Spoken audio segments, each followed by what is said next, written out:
তোমরা তো আমার এসএসসি ব্লগে জেনে গিয়েছো বাবা কয়েকদিন আগেই চলে যেতেন, কিন্তু আমার রেজাল্ট শোনার জন্য টাকা খরচ করে টিকিটের সময় বাড়িয়েছেন। Hey guys, it's me Rushid and welcome back to my another new video. তো কেমন আছো সবাই? ইতিমধ্যে তোমরা সবাই জানো আমার এসএসসি রেজাল্ট 4.17। তো সেই ভিডিওতে আমার অনেক বেশি কমেন্ট এসেছিল যেন আমি আমার কলেজের ভর্তি নিয়ে একটা ব্লগ বানাই।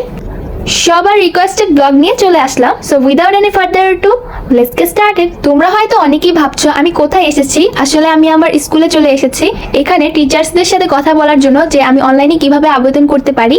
আর আমি যেহেতু এই স্কুল থেকে এসএসসি পাস করেছি, তাই টিচাররা আমাকে ভালোভাবে বুঝিয়ে দিতে পারবে যে তুমি এইভাবে অনলাইনে আবেদন করো। তো স্কুলে আসার পর আমার অনেক স্মৃতি চোখের সামনে ভেসে উঠেছে, যে এই স্কুলে কতই না আড্ডা দিয়েছি, কত ফ্রেন্ডদের সাথে খেলা করেছি, টিফিন খেয়েছি, আর এগুলো সব এখন স্মৃতি হয়ে গিয়েছে। ভাবতেই অবাক লাগে যে আমি এখন কলেজে ভর্তি হতে যাচ্ছি। আজকে আমার অনেক প্রিয় শিক্ষকদের সাথেও দেখা হয়েছে। তারা জিজ্ঞেস করলো যে তুমি কোন কলেজে ভর্তি হতে চাও, আর তারা কিছু কলেজের নামও আমাকে সাজেস্ট করেছে।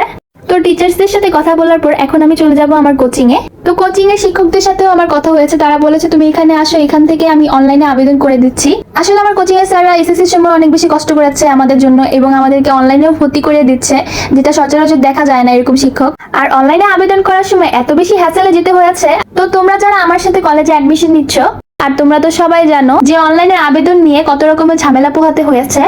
সার্ভার তো পুরাই ডাউন হয়ে গিয়েছিল। তো কলেজে আবেদনের থেকে 2 দিন সারাদিনই স্টুডেন্টদের অনেক বেশি স্ট্যাটাস দেখেছি। এরকমের স্ট্যাটাস ছিল এসএসসি 2024 ব্যাচরা কলেজ কাঁপিয়ে ফেলবো, আর এদিকে আমরা সার্ভারই কাঁপিয়ে ফেলেছি। তো অবশেষে আমি আবেদন করতে পেরেছি। তো আমি আমার পছন্দের 5টা কলেজের নাম তাদেরকে দিয়েছি, তো তারা সিরিয়াল মতো এইভাবে আবেদন করেছে। আর আমরা তো এত বেশি টেনশনে পড়ে গিয়েছিলাম, আমার ফ্রেন্ডরা তো বারবার কোচিংয়েও যাচ্ছিল। আসলে গাইস, আবেদনের পর অনলাইনে পেমেন্ট নিতে যাচ্ছিল না, কিন্তু পরে পেমেন্ট নিয়েছে। তো এই বিষয়ে স্যারদের সাথে একটু পরপরই কথা হচ্ছিল, তারাও বলছিল যে তুমি বেশি টেনশন করো না, ভর্তি হয়েই যাবা। কিন্তু আমি কোচিং এ না গিয়ে টিচারদের সাথে কথা বলে বারবার খোঁজ নিচ্ছিলাম।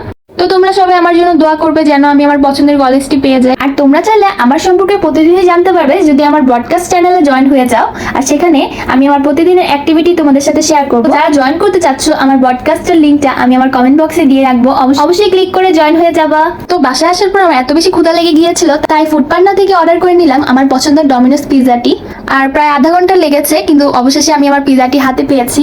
আর দেখতেই পাচ্ছ, খোলার পর এত বেশি ইয়াম্মি লাগছিল, নিশ্চয়ই গাইস তোমাদেরও দেখে খেতে ইচ্ছে করছে। আসলে টপিং গুলো আমি নিজেই চুজ করে দিয়েছিলাম, আর খেতে অনেক বেশি মজা ছিল আলহামদুলিল্লাহ। আসলে বরাবরের মতোই ডমিনোস পিজা খুবই মজা, এটা নিয়ে নতুন করে কিছু বলার নেই, যারা খেয়েছে তারা তো জানোই। তো পিজা খেতে খেতে ব্লগটা শেষ করছি। আজকের ভিডিওটি কেমন লেগেছে অবশ্যই জানাবে, আর কমেন্টস করতে ভুলবে না। ফ্রেন্ডসদের সাথে ভিডিওটি শেয়ার করতে পারো।